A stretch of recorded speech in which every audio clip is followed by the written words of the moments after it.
Bienvenidos a todos, a personas que estén nuevas, bienvenidas.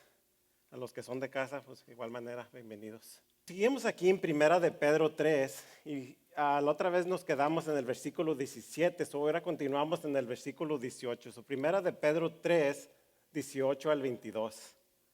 Nuestro tema de esta tarde es Jesucristo, el justo, triunfó. Si se pueden poner sobre sus pies con reverencia a la palabra. Vamos a estar, como les dije, Primera de Pedro 3, del 18 al 22. Dice así la palabra. Primera de Pedro 3, 18 dice, porque también Cristo padeció una sola vez por los pecados, el justo por los injustos, para llevarnos a Dios, siendo a la verdad muerto en la carne, pero vivificado en el Espíritu. Dice, en el cual también fue y predicó a los espíritus encarcelados, los que en otro tiempo desobedecieron, cuando una vez esperaba la paciencia de Dios en los días de Noé, mientras se preparaba el arca, en la cual pocas personas, es decir, 8, fueron salvadas por agua. Dice, el bautismo que corresponde a esto ahora nos salva. Dice, no quitando las inmundicias de la carne, sino como la aspiración de una buena conciencia hacia Dios por la resurrección de Jesucristo, quien habiendo subido al cielo está a la diestra de Dios, y a él están sujetos ángeles, autoridades y potestades. A mí la verdad, esto me emociona demasiado cuando digo, Señor, como dice aquí, ¿verdad? El justo por los injustos. ¿Cómo un Dios justo se puede fijar en uno injusto como nosotros? La vez pasada nuestro título era Las marcas de una vida cristiana. A través de la primera carta de Pedro, miramos aún en el capítulo 3, cómo el Señor, o más bien desde el capítulo 1, ¿verdad? Hemos visto cómo el Señor, ¿qué nos ha estado mostrando a través de Pedro? Primero nos mostró que tenemos una esperanza, y no solamente cualquier esperanza, pero una esperanza viva en Cristo. Nos siguió mostrando, ¿verdad?, que Él nos llama a vivir una vida santa, una vida apartada del pecado.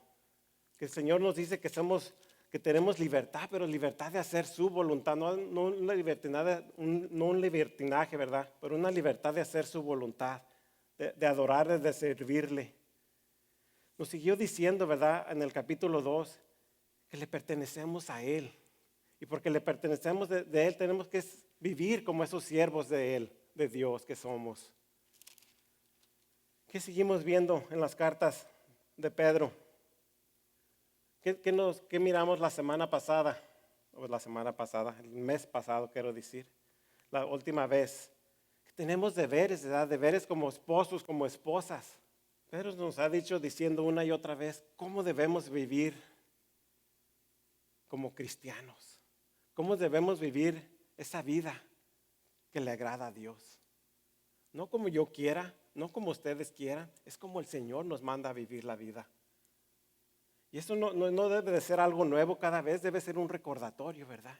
Que claro que hay veces que flaqueamos en ciertas áreas, sí, vamos a flaquear en ciertas áreas de nuestras vidas. Por eso el Señor nos lo recuerda y una y otra vez.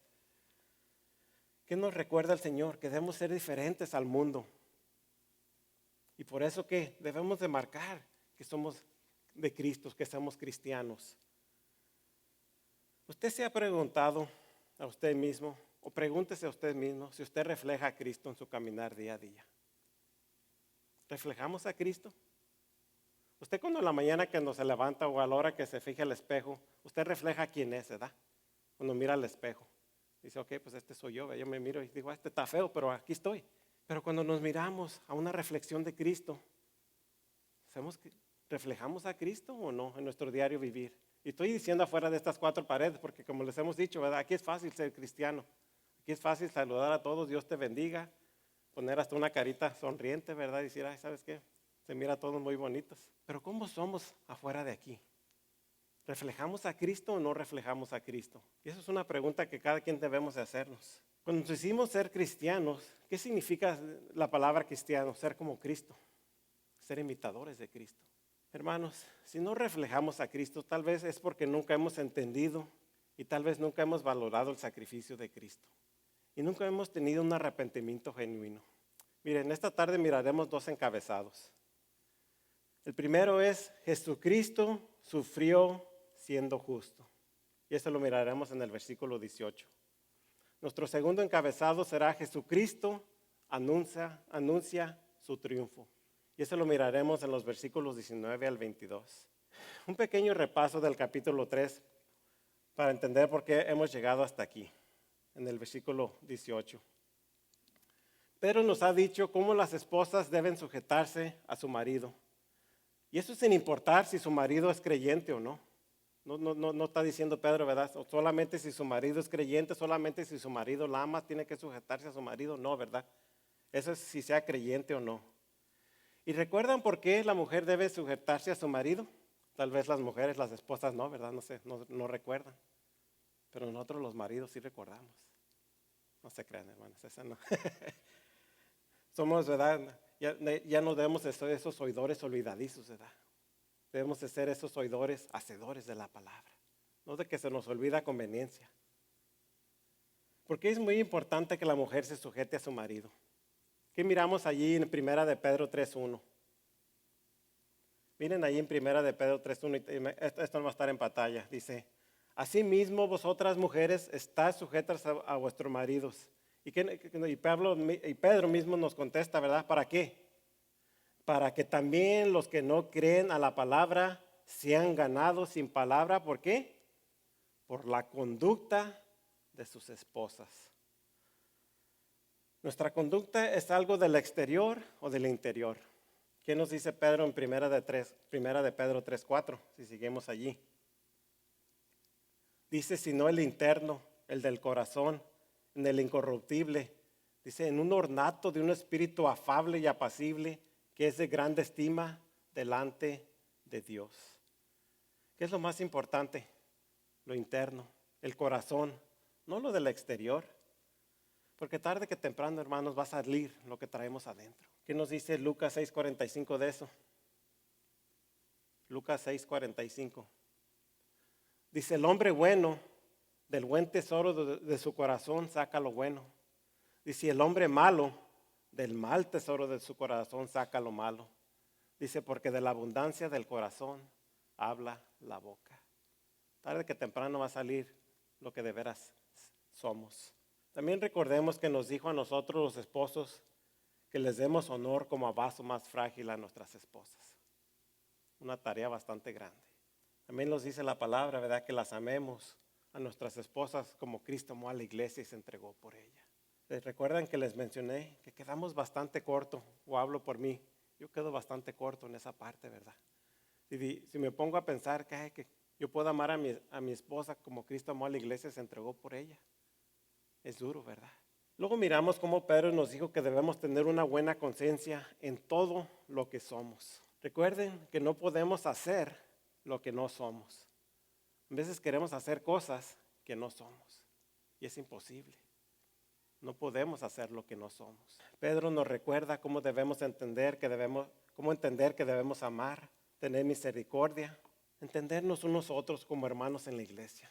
Sabiendo que no todo el tiempo todos vamos a estar de acuerdo en todo, sabiendo que no todos tenemos las mismas ideas, todos tenemos pensamientos diferentes, unos queremos hacer las cosas de un modo, otros de otra, pero aún así tenemos que soportarnos, tenemos que, ¿verdad?, amarnos unos a los otros.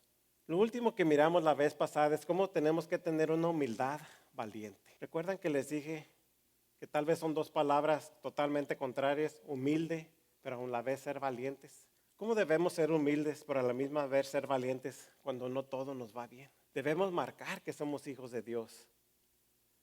¿Y cómo podemos hacer todo esto, hermanos? Y aquí es donde vamos a seguir en el 18, ¿verdad?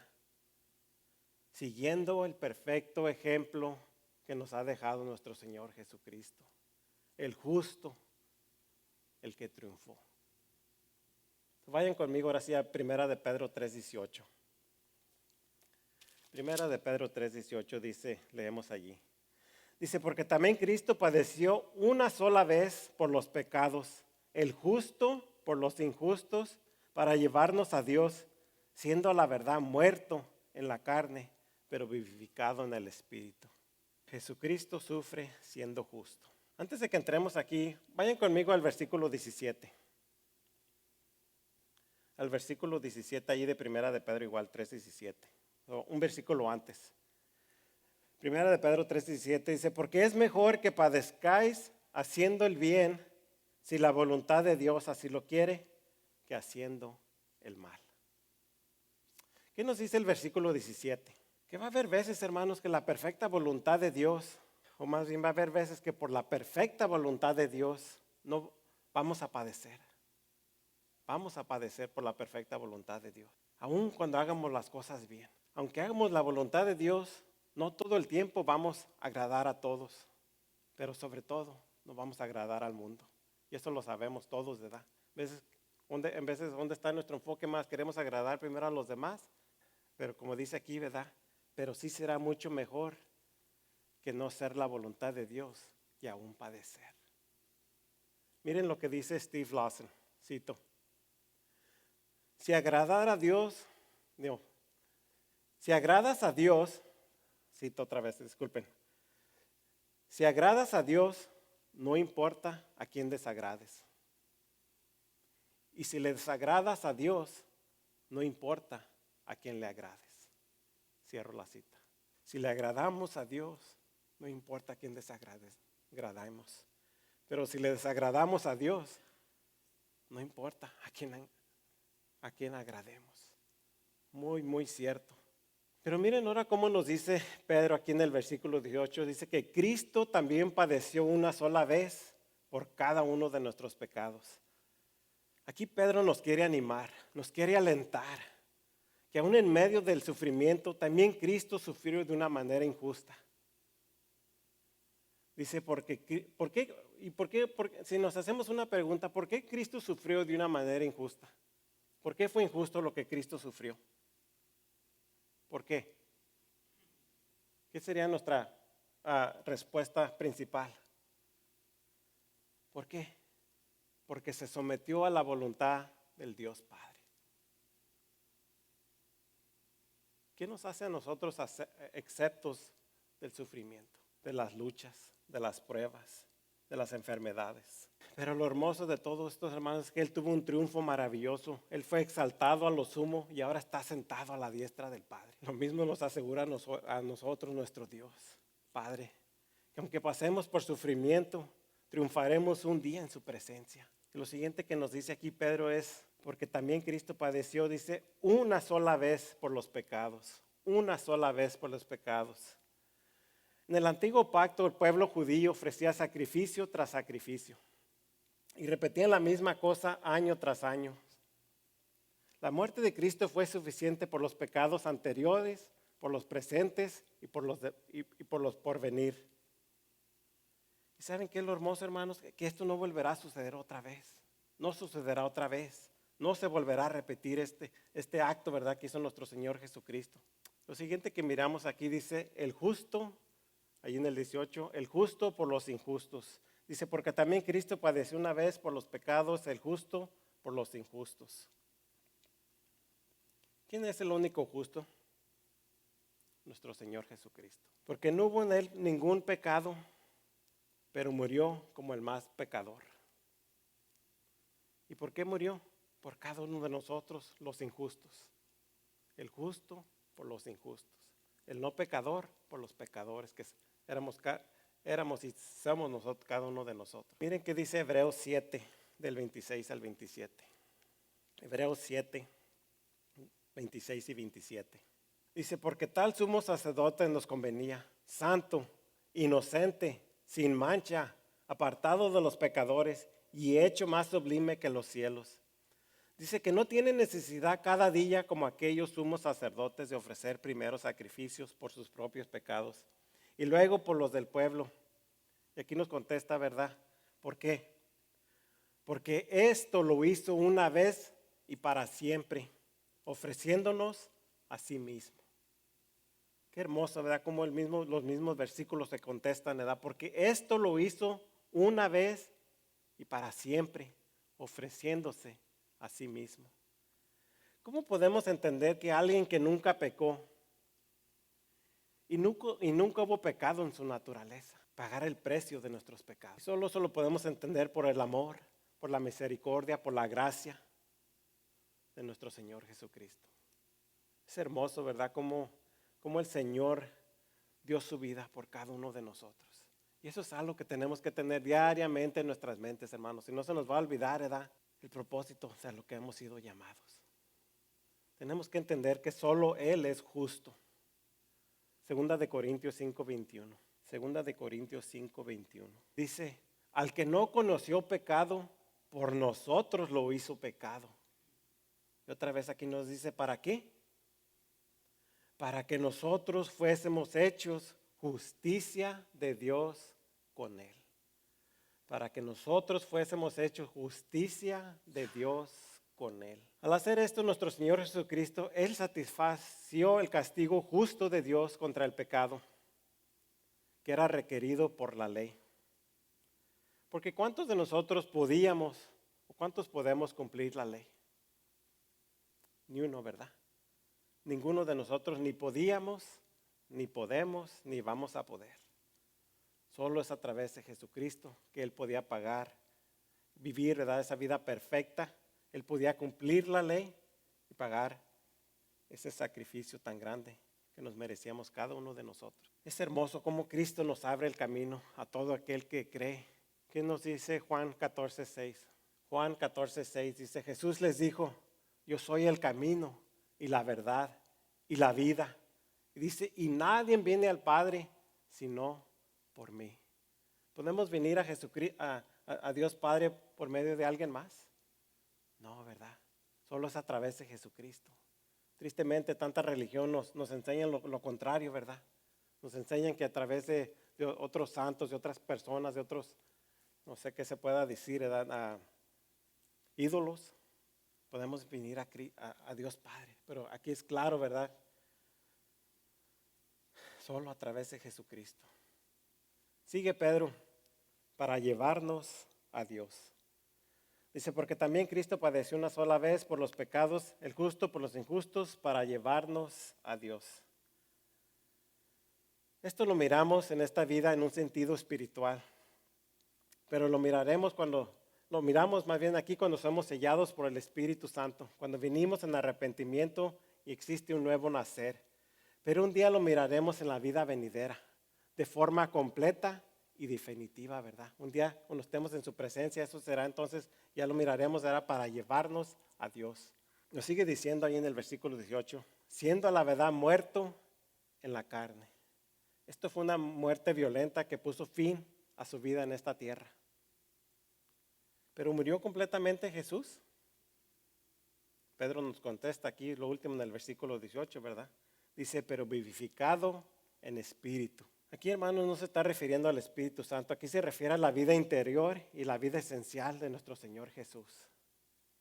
Se refiere a su propio espíritu de nuestro Señor Jesucristo. Su carne o su condición humana estuvo muerta por 3 días, pero su espíritu, su deidad, siguió con vida.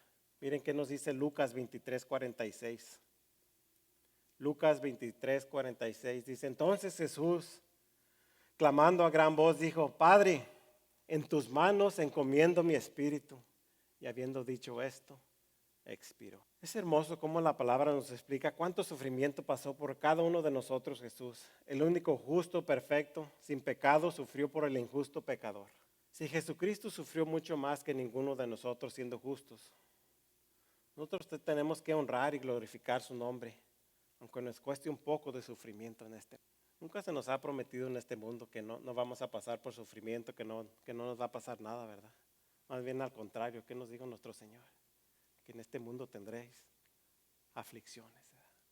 Nos van a venir cosas, pero aún esas cosas, hermanos, nos acercan al Señor, o nos deberían de acercar al Señor, que es lo más hermoso.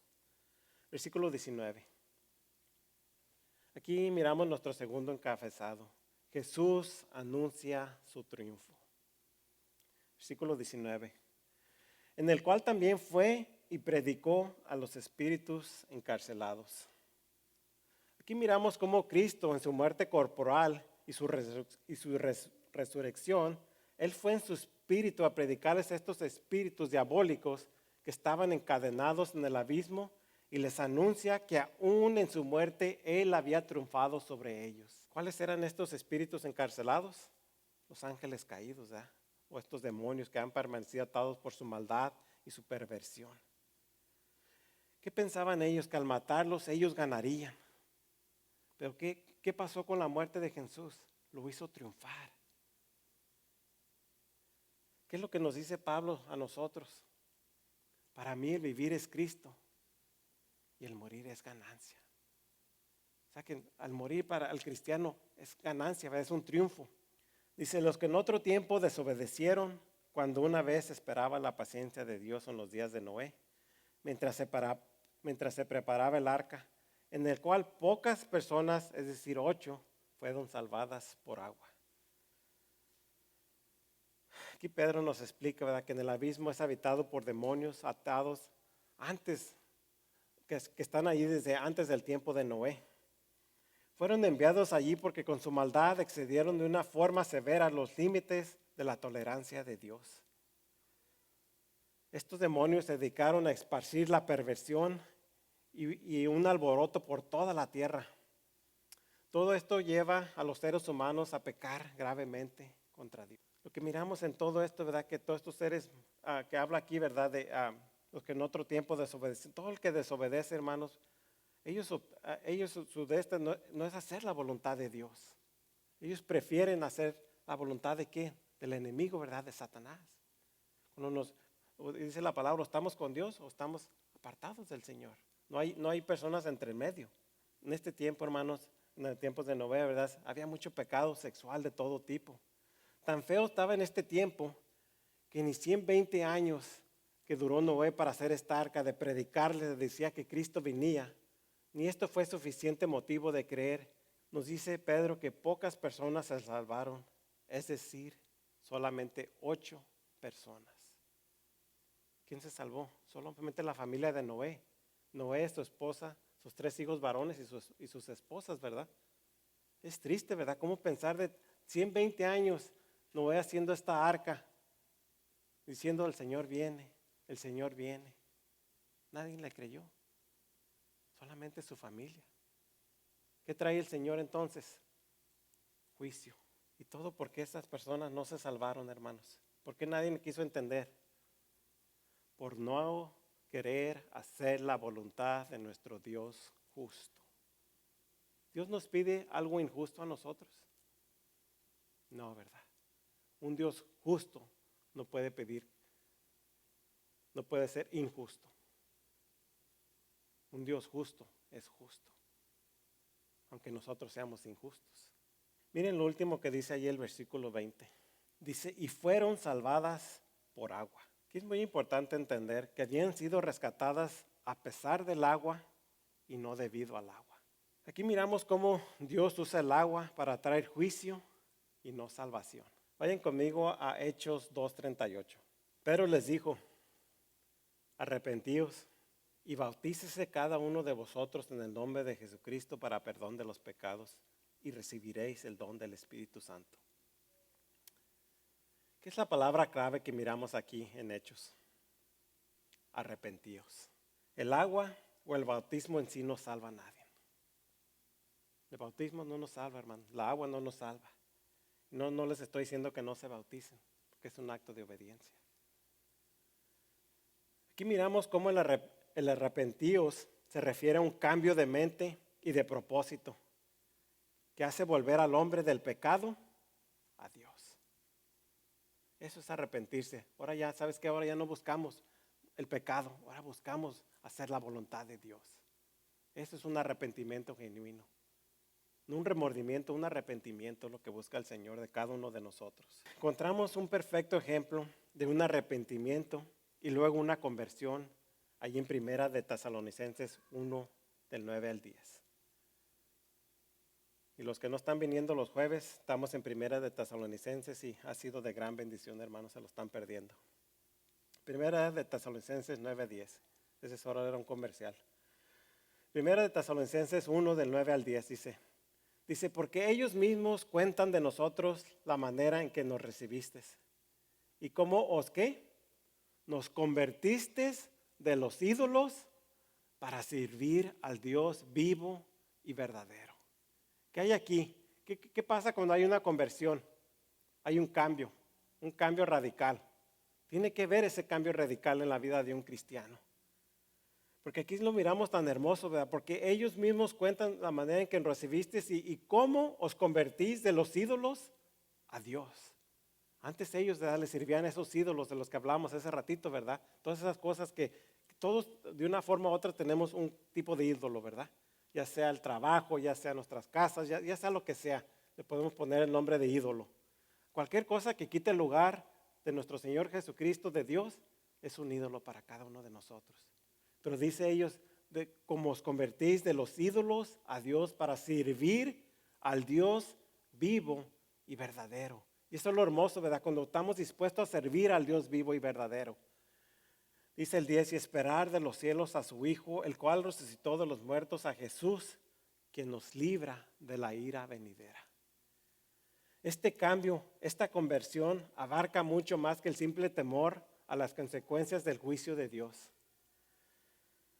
Porque no es muy difícil si le preguntamos, ¿a dónde te quieres ir? ¿Te quieres ir al cielo? ¿Te quieres ir al infierno? No es difícil, ¿verdad? Cuando a alguien le preguntemos en la calle, ¿a dónde te quieres ir tú? ¿Al cielo o te quieres ir al infierno? Estoy seguro que 99.9 de esas personas nos van a contestar que al cielo. Porque hay personas que aún les da en su terquedad, aún no entienden o no quieren entender. Pero eso no es lo que se trata aquí, hermanos. Un arrepentimiento no solamente es de, ay, ¿sabes qué? Pues yo me quiero ir al cielo. Tiene que haber un arrepentimiento genuino. ¿Y qué es lo que se considera, vean, este arrepentimiento genuino? Que se debe de abandonar la maldad del pecado y abrazar la persona y la obra de nuestro Señor Jesucristo. Y esto tiene que ser en su totalidad, ¿verdad? No solamente es algo que hacemos el domingo, no solamente es algo que hacemos el jueves, no, es algo continuo. Pedro exhorta aquí al oyente a arrepentirse, porque de lo contrario sería imposible experimentar una verdadera conversión. Si no vivimos, si no nos arrepentimos, hermanos, de nuestro pasado, no vamos a poder agradar a Dios. Porque vivimos en lo mismo, ¿verdad? Un día decimos sí, pues es solamente un remordimiento. Y dice, el bautismo que corresponde a esto ahora nos salva, no quitando las inmundicias de la carne, sino como la aspiración de una buena conciencia hacia Dios por la resurrección de Jesucristo. Aquí en el versículo 20 miramos la paciencia de Dios. Miramos el Señor, ¿verdad? A veces muchos podemos decir, que el Señor ya venga, que el Señor ya venga. Pero aún, ¿verdad? Aquí duró 120 años, ¿verdad? Con Noé haciendo el arca. ¿Para qué? El padecimiento de Cristo resulta en su dominio universal, en los cielos, en la tierra y debajo de la tierra. Y eso lo miramos ahí en Filipenses 2:10, ¿verdad? También. Dice, para que en el nombre de Jesús se doble toda la rodilla de los que están en los cielos y en la tierra y debajo de la tierra. Cristo murió y resucitó para salvar. Quiero que miremos un poquito lo que es el bautismo en agua. El bautismo en agua es una figura o un sello de la obra realizada y una apelación o una interrogación de una buena conciencia hacia Dios.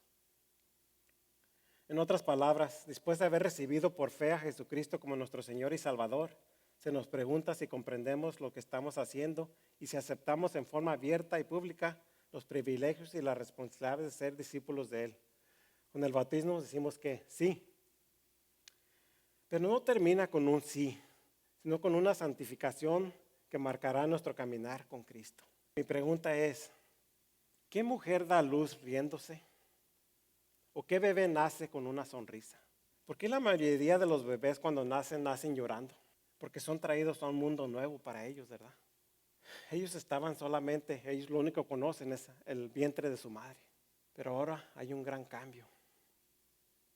Un nacer de nuevo implica una transición. Debemos desprendernos de lo anterior para mirar hacia un futuro. Así como ese bebé, ¿verdad? Él no conocía otra cosa que el vientre de su madre. Viene a este mundo, para él es algo totalmente nuevo. Por eso es que sale llorando, ¿verdad? No conoce este mundo. Así es nuestro nacer de nuevo. ¿Qué nos dice Juan 3:3, hablando de nuestro Señor Jesucristo? Todo aquel que no nazca de nuevo no verá el reino de Dios. tenemos que ver un nacer de nuevo, tiene que haber un cambio en el cristiano. Y esto es lo mismo, hermanos, que en veces miramos, ¿verdad? Miramos en el Antiguo Testamento por modo de la circuncisión. La gente se circundaba y decían, ¿sabes qué? Yo ya soy hijo de Dios. Hoy en día lo miramos, la gente se bautiza y dicen, ¿sabes qué? Ya cumplí. El bautismo, la circuncisión son un paso de fe y obediencia. Miren, seguimos allí.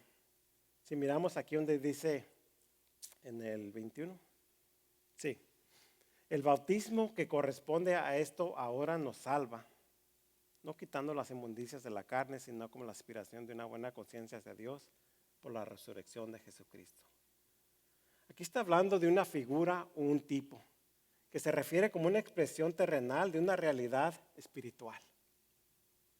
Pedro nos enseña aquí que el hecho de que 8 personas estuvieran en un arca y que pasaron por todo el juicio sin sufrir daño alguno, lo cual es muy parecido a la experiencia de uno de cristiano en la salvación, al estar en Cristo, quien es el arca de la salvación eterna. Es hermoso, ¿verdad? Yo me quedaba aquí aún en esto, ¿verdad? Hay cosas que en veces no capta uno hasta que no se pone y uno y estudia los versículos. Pero ¿quién viene siendo esa arca? Jesucristo. Es hermoso pensar que cómo el Señor trabaja, ¿verdad? Cómo trabaja el Señor en su obra tan perfecta. Si miramos aquí el versículo, aquí siguiendo en el versículo 21, dice el bautismo por la resurrección de Jesucristo. Es muy importante entender que Pedro no se está refiriendo al bautismo en agua aquí. Él se está refiriendo a una inmersión simbólica. Esto representa la unión con Cristo como una arca que protege con seguridad el juicio universal de Dios. La resurrección de Cristo demuestra la aceptación de Dios por la muerte de Cristo, por los pecados de quien creen. El juicio de Dios cayó sobre Cristo, así como las aguas del diluvio arremetieron contra el arca. Como cristianos que estamos en Cristo, vivimos protegidos en el arca de seguridad que navega las aguas del juicio y un día nos llevará a esa gloria eterna. Sí me doy a entender, hermanos, cómo cuando esa arca viene de Jesucristo, cuando confiamos en Él, como Noé que solamente su familia entró en el arca. Ahora a través de estar allí, ¿verdad? Decir, ¿sabes qué? Van a venir estas aguas, que la tierra fue inundada y no solamente vino agua, ¿verdad? Yo pienso que todo le pegaba al arca. Pero ¿quién es el que guiaba esa arca? Dios. ¿Por qué? Porque estaban en el arca que viene siendo Jesucristo para nosotros como cristianos.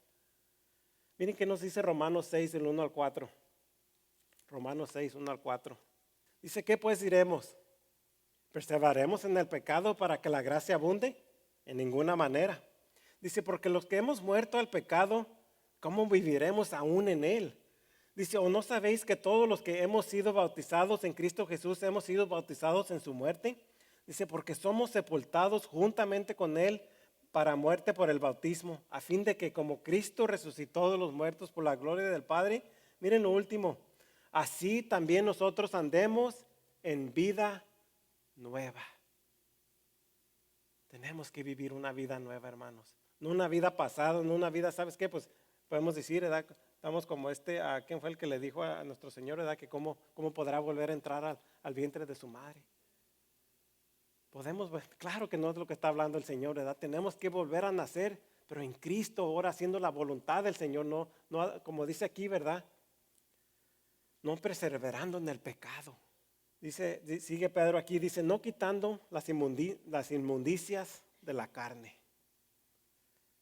Aquí Pedro nos dice en una manera explícita, para que no malinterpretemos el versículo que no habla del bautismo en agua. En el diluvio de Noé, ellos se libraron de morir ahogados, mientras que los que decidieron no creer, esos murieron ahogados. Por eso es la importancia de permanecer en el arca, permanecer en Cristo, para ser salvados del juicio de Dios. Esta es una figura anticipada de lo que significa estar en Cristo, para salvarse de la condenación eterna. Lo último que miramos en el versículo 21 es, sino con la aspiración de una buena conciencia hacia Dios. ¿Qué significa la palabra aspiración? Lo miramos allí, ¿verdad? Sino como la aspiración de una buena conciencia hacia Dios. significa un juramento, un ponerse de acuerdo para cumplir las condiciones específicas de un pacto, pero no de cualquier pacto. Este es un nuevo pacto con Dios. Hermanos, los que salva a una persona agobiada por el pecado y una conciencia culpable no es algún rito externo, sino es el ponerse de acuerdo con Dios para entrar en el arca de la seguridad eterna que el Señor Jesús, por fe en su muerte y resurrección. Hebreos 9:14. Hebreos 9:14.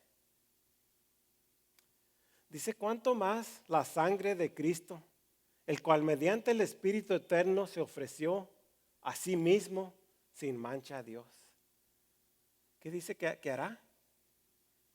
Limpiará vuestras conciencias de obras muertas para que sirváis al Dios vivo.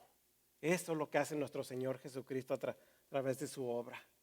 Él limpiará vuestras conciencias de obras muertas para que sirváis al Dios vivo. Miren más adelantito ahí en Hebreos 10:22. Hebreos 10:22. Dice: acerquémonos con corazón sincero, en plena certidumbre de fe, purificados los corazones de mala conciencia y lavados los cuerpos con agua pura. ¿Cuál es el agua pura aquí? ¿La del bautizo? ¿La del bautismo? No, hermanos, aquí está hablando, ¿verdad? Que tenemos que mantenernos en el arca, que es Jesucristo, a través de Jesucristo. Versículo 22. Quien habiendo subido al cielo está a la diestra de Dios, y a él están sujetos ángeles, autoridades y potestades. El sufrimiento en este mundo hizo a nuestro Señor Jesucristo, lo hizo justo, triunfar y estar a la diestra de Dios. Después que Jesús terminó su obra en la cruz y fue levantado de los muertos, Él fue exaltado a su lugar merecido de permanencia, de honor, de majestad, de autoridad y de poder. Eso lo miramos ahí en Efesios 1 del 20 al 23. Efesios 1 del 20 al 23 dice: la cual operó en Cristo, resucitándolo de los muertos y sentándolo a su diestra en los lugares celestiales, sobre todo principado y autoridad y poder y señorío, y sobre todo nombre que se nombra, no solo en este siglo, sino también en el venidero. Y sometió todas las cosas bajo sus pies, y lo dio por cabeza sobre todas las cosas a la iglesia, la cual es su cuerpo, la plenitud de aquel que todo lo llena en todo. ¿Quién está en control de todo? Jesucristo, nuestro Señor y Salvador. Qué hermoso, ¿verdad? Cuando el Señor nos da un perfecto ejemplo, cómo debemos de vivir nuestra vida en este mundo. Pero no solamente nos dice qué es lo que tenemos que hacer, nos dio el perfecto ejemplo a través de Jesucristo, Dios mismo encarnado. A veces podremos decir, ¿verdad? ¿Sabes qué? Yo le puedo decir a mi hijo: haz esto. Pero si él no me ve a mí hacerlo, será casi imposible, ¿verdad?, que lo haga. Nuestro Señor Dios no solamente nos dice qué hacer, pero nos da el perfecto ejemplo de cómo seguirlo. Con esto cierro, mis hermanos, y quería ir pasando al grupo de la alabanza. ¿Cómo aplicamos esto a nuestras vidas, hermanos? ¿Cómo podemos aplicar todo esto que oímos en esta tarde a nuestras vidas? El sufrimiento puede convertirse en la oportunidad para el triunfo más grande en la vida